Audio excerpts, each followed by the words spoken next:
Bonjour à tous, dans cette vidéo je vous propose d'étudier ce qu'on appelle la loi fondamentale de la dynamique. C'est une loi extrêmement importante en physique, elle permet de faire le lien entre d'une part les forces exercées sur un corps et d'autre part l'accélération de ce corps, c'est-à-dire la manière dont ces forces vont modifier le mouvement du corps. Alors on imagine comme expérience un chariot sur roulette ici, éventuellement sur un rail horizontal, et ce chariot est attaché à un fil qui passe autour d'une poulie et qui arrive à une deuxième masse qui se trouve ici. Donc le chariot a une certaine masse, il a éventuellement des choses mises dessus pour agrandir sa masse, et puis on a une deuxième masse ici qui en général est toute petite dans l'expérience et qui elle est simplement suspendue dans le vide.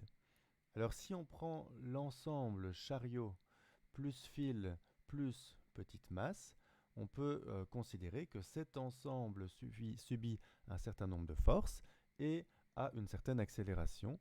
L'avantage, c'est que tout bouge ensemble, hein. Dès que la masse 2 se met à descendre, le fil est entraîné avec elle, et la masse 1 aussi. Donc l'accélération de M1 qui est vers la droite est exactement la même que l'accélération de M2 vers le bas. Donc on peut prendre une accélération globale du système M1 plus fil plus M2. Alors, ce qu'on peut faire, c'est mesurer la masse de ces différents composants. Donc, on peut prendre une balance de précision. Donc, ici, on a le chariot en orange avec le lest qu'on a mis au-dessus. Et donc, on obtient 284 grammes, un petit peu plus.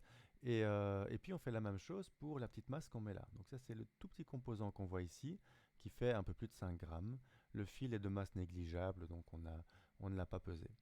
Alors, on va ensuite, avec ce système, le mettre en mouvement. Donc évidemment, si je lâche le chariot, il va être entraîné par le fil vers la droite et la masse 2 va être entraînée par son propre poids vers le bas.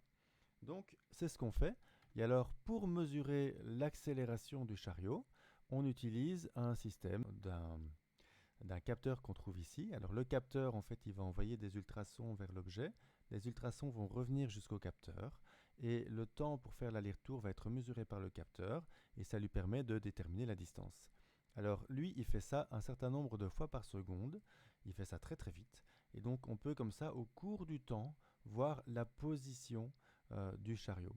Et donc c'est chouette ça parce que du coup on peut simplement avec ceci voir au cours du temps à chaque fraction de seconde la position exacte et du coup déterminer la vitesse au fur et à mesure. Et donc le logiciel fait ça tout seul, il dessine le graphe de position, on voit d'ailleurs que ce graphe est légèrement parabolique, donc c'est pas du tout un graphe linéaire, et puis on a le graphe de vitesse où on voit que la vitesse augmente, elle par contre de manière linéaire. Et donc ce qu'on pourrait faire, c'est voir la variation de cette vitesse, donc son accélération, au cours du temps. En fait, on voit que cette accélération devrait être tout le temps la même, puisque c'est la pente dans un graphe de vitesse. Donc on pourrait calculer cette accélération, et puis faire le lien entre cette accélération et les forces exercées sur le chariot. Alors commençons par l'accélération.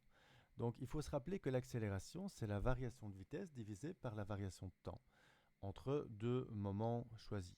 Alors ça veut dire qu'on peut prendre 2 points sur le graphe et puis regarder la variation de vitesse qu'on voit verticalement et puis la variation de temps qu'on voit horizontalement et puis diviser donc la variation de vitesse par la variation de temps. Alors là on ne voit pas grand chose sur le graphe mais le logiciel nous permet d'avoir différentes valeurs bien précises. Donc on a un tableau qu'on peut prendre et donc on peut prendre deux temps, deux vitesses et calculer cette fameuse accélération. Alors c'est ce qu'on a fait ici, donc pour l'accélération à droite. Donc on a pris deux temps, donc entre 0 et 1 seconde et demie. On voit les deux vitesses qui correspondent. Et donc on calcule la variation de vitesse, donc la deuxième moins la première, donc 0,398 moins 0,164. Et puis on divise par la variation de temps, donc 1,5 moins 0, ça fait ça. Et donc en divisant les deux valeurs, on obtient une accélération de 0,156 mètres par seconde au carré. Alors revenons à notre dispositif, voilà. Donc c'est l'ensemble M1 plus fil plus M2 qui a donc l'accélération qu'on a calculée. Alors, quelles sont les forces exercées sur cet ensemble M1 plus fil plus M2? Bon, on peut regarder sur M1, le chariot a son propre poids, donc sa masse qu'on voit ici, une fois multipliée par 9,81. Attention que la masse doit être en kilos, toujours en physique. Donc il faudrait diviser cette valeur par 1000 et puis multiplier par 9,81. Et puis son poids est compensé directement par la résistance de la table qu'on voit là, qui est vers le haut. Donc ça veut dire que les deux forces exercées sur le chariot, les deux forces verticales, se compensent exactement. Alors au niveau du fil, le fil exerce une force sur M1, c'est ce qu'on appelle la tension dans le fil. Il l'exerce aussi sur M2. Mais si on prend l'ensemble M1 plus fil plus M2, cette tension dans le fil est en fait une force interne au système. Donc c'est un petit peu comme si on regarde pour un être humain, la force exercée par la tête sur le cou et le cou sur la tête, ça compte pas pour regarder de manière générale les forces exercées sur la personne. Ce qui compte, c'est entre le système qu'on étudie et le monde extérieur.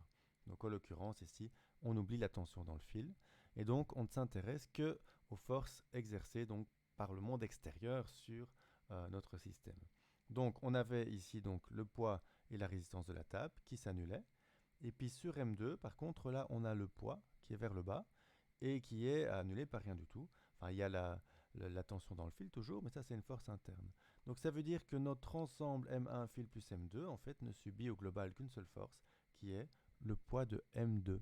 Donc cette valeur-ci, les 5 grammes que je vais mettre en kilos et que je vais multiplier par 9,81. Donc revenons maintenant à notre calcul. Donc on a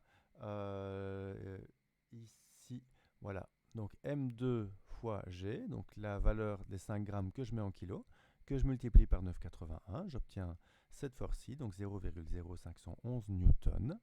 Et donc ça, c'est la force globale exercée sur la personne. Et puis, en fait, on se rend compte qu'il y a un lien entre cette force totale exercée sur le système et l'accélération de mon système. Et en fait, ce lien, eh bien, on doit utiliser la masse totale du système pour le trouver.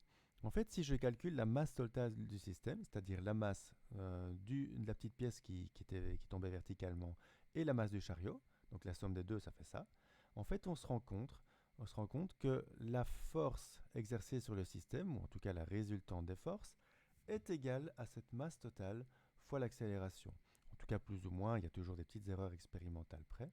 Et donc on constate que lorsque je prends la somme des forces exercées sur le système, qui en fait ici est juste le poids de la petite pièce, je me rends compte que c'est égal à la masse totale du système fois son accélération.